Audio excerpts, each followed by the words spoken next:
or American last? Let's talk about it. So here's Trump's policies you can pause to read. Here's Kamala Harris' policy you can pause to read. So now that we've seen both plans, let's unpack both of these economic plans. So they differ significantly. Trump's economic strategies, it aims to enhance America by stimulating economic growth through domestic oil drilling, increasing energy production and manufacturing. He also will reduce individual tax burdens, generate more tax revenue through tariffs, and encourage innovation. Also, by penalizing corporations for importing goods and services from foreign countries rather than creating them domestically, will also encourage more businesses to source goods and services here locally. So most Americans don't even know how many federal agencies it really is. When I looked it up, it was 439 federal agencies that are repetitive and redundant. So Elon Musk will be the head of this task force to combat fraud, wasteful spending, and improper payments. He'll be conducting audits and reforming the financial and operational aspects of these agencies.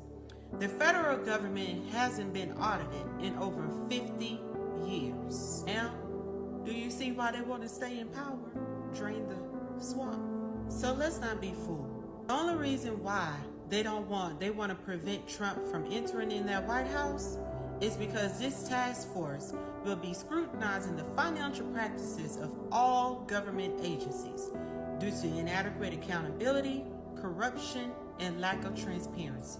So to be fair, I did hear Kamala's economic. I had to catch it at one of her rallies. She kind of vaguely talks about it. But her approach differs from Trump's. Her strategy seems a bit scattered, and it involves increased spending and relies on substantial tax increases through penalties on corporations and high net worth individuals.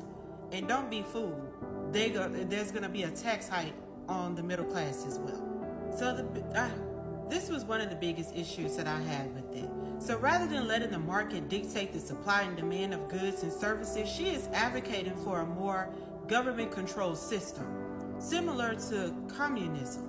So this is where the economists are having an issue with, even on both sides, her side and also on Trump's side, and the American people. And me being an accounting professional, it didn't make any sense to me either.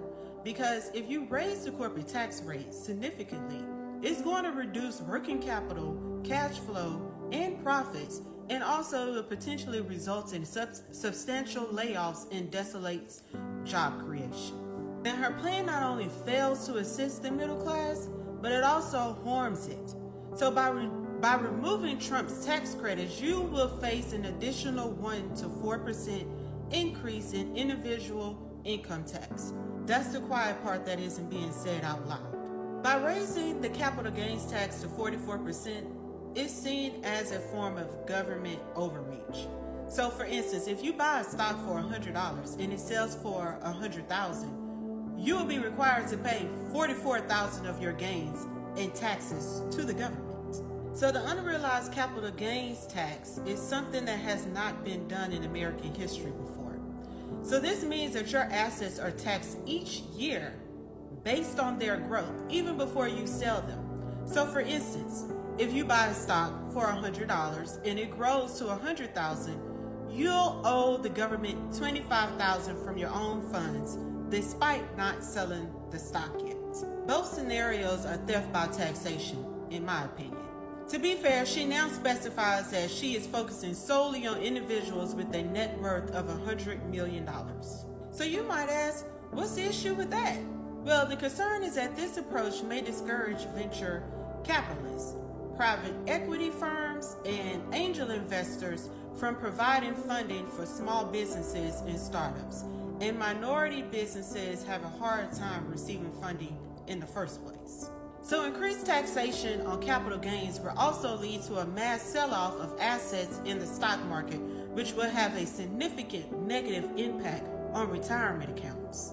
So this also could lead to a mass exodus of businesses relocating their operations overseas. Just like companies, when they had high taxes in New York and California, left those states and relocated to a more tax-friendly state. One thing that nobody saw coming, and this is the competition of states. I don't put companies here in New York anymore, or in Massachusetts, or in New Jersey, or in California. Those states are uninvestable. The policy here is insane. The taxes are too high. We put them in Fargo, North Dakota, because 40% of the people work elsewhere, including Boston.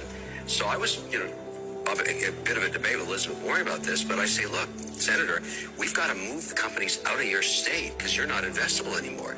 You're punishing people if they're successful. You overtax them. You hit them with a super tax. New Jersey, what a mess. New York, uninvestable. Wait, why is New York uninvestable? Try and do a project in New York. Try and build a data. I'm asking, Don's point, is it beyond the taxes? Oh, the regulatory environment is punitive. I had a project in upstate New York behind the grid in Niagara Falls for electricity, a global data center we were building.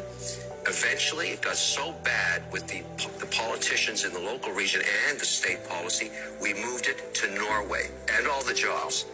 Norway has it now. Thousands of jobs coming out of that. I mean, that's New York. Uninvestable. Sorry, don't shoot the messenger. Just telling you the way it is. That's it. So as you can see, it is crucial to familiarize yourself with each candidate's policy platform to make informed decisions as voters in this upcoming election. There is a lot at stake this year, so being well informed is essential. I pray that you open your eyes before you vote for your demise. Y'all have a good one.